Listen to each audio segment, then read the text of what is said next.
Oke, assalamualaikum warahmatullahi wabarakatuh.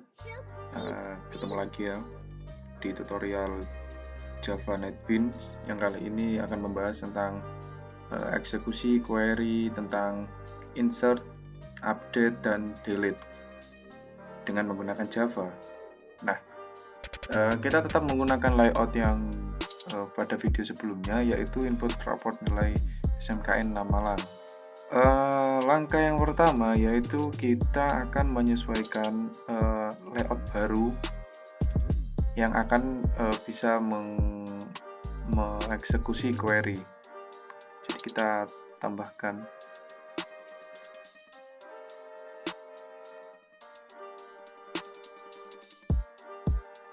kita bisa menggunakan Ctrl C dan Ctrl V agar lebih cepat.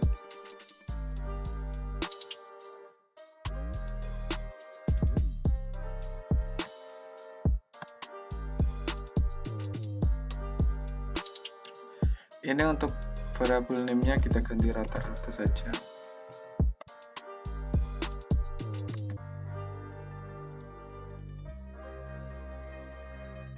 Oke. Kemudian button kita tambah lagi.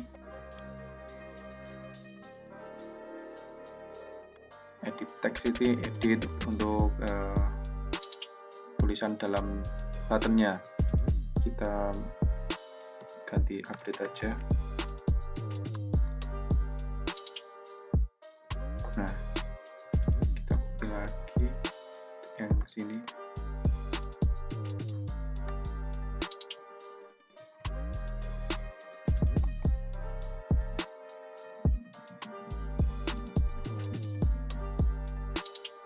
Ini kita ganti delete. Variabelnya tetap ganti ya, jadi nanti kita bisa menggunakan add, edit. Ini bisa kita menggunakan date. Ini kita ganti delete. Kemudian simpan, itu tetap variabel yang kemarin saja, atau kalian ganti ya tidak apa-apa, tidak masalah. Kemudian save. Nah, jadi layoutnya akan jadi seperti ini. Kemudian kita akan langsung masuk ke source code-nya untuk agar bisa query-nya agar bisa berjalan. Nah, jadi pada source code ini yang utama itu ada pada di modul itu method execute query. Nah, kita akan letakkan di bawah public array list ini. Tapi sini saja. Nah, inilah hal yang penting untuk agar query itu bisa berjalan. Jadi nantinya sesuai parameternya kan ada dua, yaitu untuk query-nya dan untuk message-nya. Untuk query-nya sendiri langsung akan berhubungan dengan database-nya, dan untuk message-nya akan ada pop-up yang muncul ketika kita sudah melakukan update, delete, ataupun insert. Nah, jadi kita letakkan di sini saja execute query-nya. Kita perhatikan dulu di sini apakah ada yang error. Ternyata kalau tidak ada, kita lanjutkan. Nah, jadi message ini nantinya kita sesuaikan saja. Nah, variabel message nanti akan ada pada button-button yang sesuai dengan tugasnya. Nah, jadi kita lihat saja. Selanjutnya kita masuk ke button insert.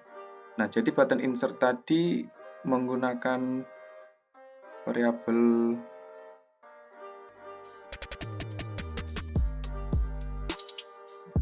kita langsung saja event action saja. Di sini.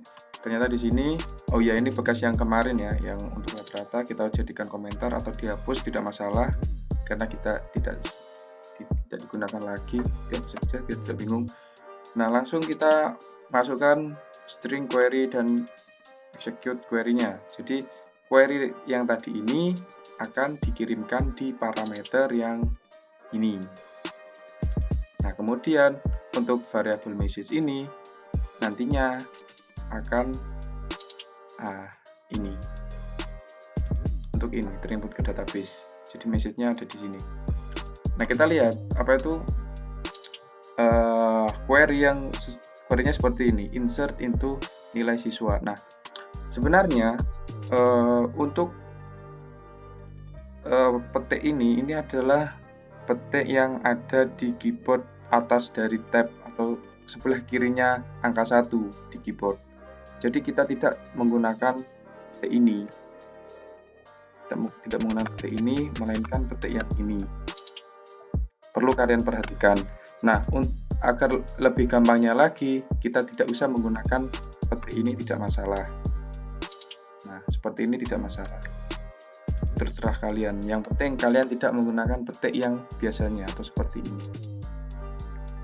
Kita lihat. Nah, di sini merupakan nama tabel yang disesuaikan atau nama kolom yang ada di tabel database kalian. Jadi kita lihat dulu.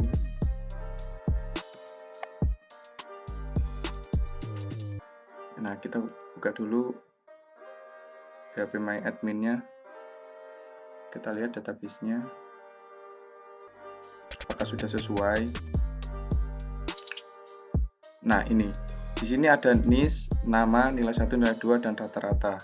Kita lihat.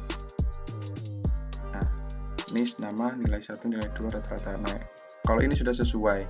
Jadi, ini adalah nama kolom pada tabel. Jangan keliru.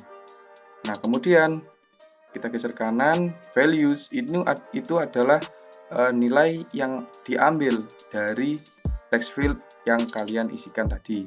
Nah, di sini adalah variabel text field yang sudah kalian deklarasikan pada desain. Nah, di sini tandanya itu adalah ketika warnanya hijau, maka variabel itu sudah sesuai dan sudah memanggil untuk agar bisa diambil nilainya. Nah, jadi kita bisa menggunakan seperti ini, getText, nama getText sesuai dengan jumlah dari kolom pada tabel. Kalau tidak sesuai, maka nanti query-nya error. Nah, jadi seperti ini. Dan jika berhasil, akan ada terinput ke database. Nah, langsung saja kita coba ya, berhasil apa tidak.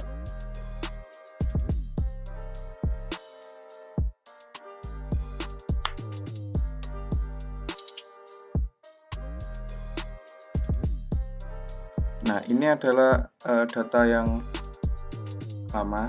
Nah, ini result 90. Nah, kalau di sini ada data NIS 1, maka kita masukkan 2. Tidak boleh menggunakan data yang sama karena kita sudah set NIS adalah primary key.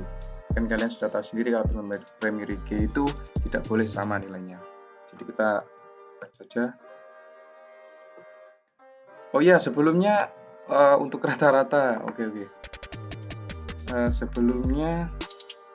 Sebelumnya kita memberikan perintah untuk nilai rata-rata agar bisa otomatis keluar setelah kita menginputkan nilai 2-nya dengan tombol enter. Nah, jadi kita letakkan perintahnya itu di event action perform dalam text field nilai 2. Nilai 2. Nah, di sini. Jadi kita masukkan source code-nya. Nah, jadi seperti ini nantinya kita deklarkan variabel baru N1 dan N2 untuk nanti kita olah, dan variabel STRT ini untuk rata-ratanya. Nah, jadi rata-rata ini merupakan variabel dari text field rata-rata yang nantinya akan keluar otomatis di text field rata-rata. Nah, kalau number format exception-nya tidak keluar, maka akan ada pop-up error. Jadi seperti ini kita masukkan di action nilai 2-nya ya. Di sini kita masukkan perintah untuk memberikan nilai otomatis rata-rata ketika kita menekan enter, tombol enter. Jadi kita coba saja, kita sudah selesai. Nah, kita coba saja, kita masukkan dulu.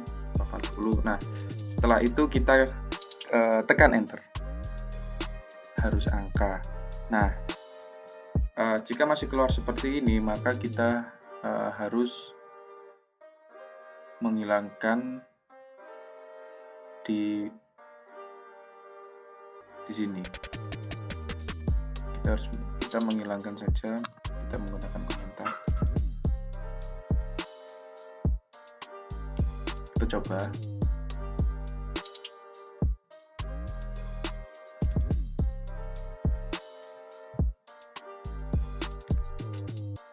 Nah, itu langsung bisa menghitung rata-ratanya. Nah, jadi yang tadi itu masih terbilang kan harus angka. Nah, sedangkan tombol enter ini bukan angka, jadi bisa di pengecualian atau dieksepsi oleh metode yang sudah kita deklarkan waktu itu, yang dipanggil dalam text field nilai 2. Jadi cara mengatasinya kita bisa menggunakan komentar itu agar tidak muncul lagi harus angkanya.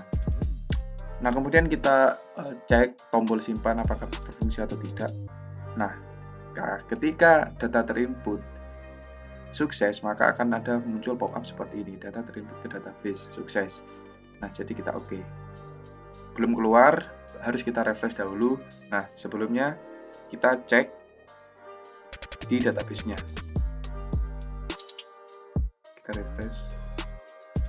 Nah, akan muncul di database-nya, berarti itu sudah berjalan. Nah, ketika perintah insert sudah berjalan, maka kita akan lanjut ke perintah edit. Jadi perintah edit itu ada pada tombol edit dan tombol update. Nah, jadi di sini dua ini. Yang pertama, kita memasukkan perintah query update pada button update. Nah, jadi seperti ini, sama seperti tadi. Yang ini adalah nama kolom pada tabel di database, yang ini nama tabelnya, yang ini adalah nama variabel yang ada di Java-nya sesuai dengan variabel yang sudah kalian deklarasikan di desainnya. Jika hijau, maka itu sudah terbaca, dan jika tidak hijau, maka kalian harus melihat lagi variabelnya itu apa. Jadi kita harus teliti lah, mana sih variabel di Java, mana yang kolom, mana yang tabel, karena ini kan gabungan dua bahasa, yaitu Java dan query. Nah, di sini pada update itu membutuhkan query kondisi where, di mana nis ini adalah untuk primary key-nya, yang data yang akan dihapus itu yang apa. Jadi seperti itu. Nah, sebelumnya perintah update ini berkaitan dengan tombol edit yang ada di bawah tabel ini. Nah, ini akan kita berikan perintah untuk mengembalikan nilai pada text field yang sebelumnya. Nah, pada tombol edit ini kita bisa memberikan, nah, jadi seperti ini. Nah, tabelnya kita harus sesuai dengan variabel tabelnya kita. Nah, kita lihat. Nah, kita lihat variabel. Nah, variabel dari tabel itu adalah tabel 1. Maka kita harus menggantinya menjadi tabel 1. Nah, jika variabel itu terbaca, maka akan hijau. Dan ini juga 1. Nah, di sini maksud dari perintah ini itu akan set text atau memberikan nilai pada get value at sesuai dengan tabel, urutan tabel dan urutan text field-nya. Jadi nis akan ada di pertama, nama 2, nilai 1 ada, dan seterusnya hingga rata-rata sesuai dengan susunan text field-nya. Jadi kita coba langsung saran. Nah, ini data yang tadi sudah terinput. Nah, jadi misal kita klik ini, kita klik edit. Nah, akan ada nilai di text field-nya. Jadi kita tinggal mengganti saja dan tetap kita menggunakan tombol update. Jadi kita coba, kita masukkan nilai 2-nya itu misal 70, enter, nah, 80, dan kita update. Nah, data terupdate dan sukses. Sebelumnya kita lihat di database-nya yang pertama adalah 80, nanti akan berubah menjadi 70. Kita lihat di database, kita refresh. Nah, 70. Rata-ratanya 80. Sama seperti ini tadi. Kita coba lagi, kita lihat. Nah, sudah berganti. Kemudian setelah itu kita lanjut ke tombol delete. Jadi pada tombol delete ini sebenarnya cukup mudah query-nya, yaitu dalam query delete saja langsung masukkan. Nah, jadi seperti ini, delete from tabel nilai siswa, di mana tabel nilai siswa dalam kolom NIS itu mengambil nilai NIS dalam text field-nya. Nah, di sini kondisi yang harus kita perhatikan. Jadi kita langsung coba saja ya. Maksud dari perintah tersebut itu ketika seperti ini, ketika kosong, text field ini kosong dan baru, text field ini tidak memiliki nilai atau kosong nilainya. Di sini tidak memiliki nilai. Sedangkan perintah query pada delete di sini harus ada nilai NIS. Dan jika kondisi query ini tidak terpenuhi, maka query itu error atau tidak bisa dieksekusi. Jadi sebelum kita delete, maka kita harus melakukan tombol edit. Nah, jadi seperti ini. Nah, ketika seperti ini, nilai NIS dalam text field ini memiliki nilai 2, sama seperti ini. Nah, di sini maka kita bisa memerintahkan query delete. Jadi kondisi where nilai siswa, tabel nilai siswa dalam kolom NIS ini terdapat nilainya, dan itu bisa melanjutkan kita ke eksekusi query-nya. Jika kosongan seperti yang tadi, maka exception-nya akan error. Jadi kita delete saja. Nah, data deleted dan sukses. Jadi seperti itu. Kita lihat di database-nya.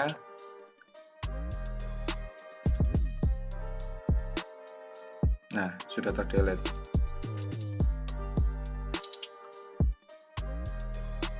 Ya, jadi seperti itu yang mungkin bisa saya jelaskan pada video kali ini. Jika ada yang kurang jelas atau kurang paham, bisa ditanyakan. Oh ya, sebelum saya akhiri, saya review lagi ya, apa-apa saja sih yang harus dilakukan atau langkah apa yang sesuai modul itu. Jadi yang pertama kita harus memperhatikan public void execute query dan parameternya. Jadi inilah yang terpenting. Ini yang terpenting. Jadi karena ini itu statement query bisa dieksekusi. Kemudian kita lanjut ke button action sesuai dengan variabelnya. Jadi ketika di button simpan, maka kita berikan query insert, dan di button update kita berikan query update. Kemudian di button edit itu kita membalikan nilai agar text field tersebut ada nilainya kembali, dan di button delete kita memberikan query delete. Jadi seperti itu. Sebenarnya simple sih. Ya, tinggal kita memahami bagaimana variabel-variabel itu bisa dibaca. Jadi permasalahan kalian cuma hanya harus terfokus pada variabel yang kalian deklarasikan dan nama kolom di tabel database-nya. Jadi kuncinya itu saja. Yang terpenting adalah variabelnya. Ketika variabel sudah beda, maka eksekusi juga beda. Jadi yang perlu diperhatikan adalah itu. Nah, sekian dari saya. Kurang lebihnya mohon maaf. Assalamualaikum warahmatullahi wabarakatuh.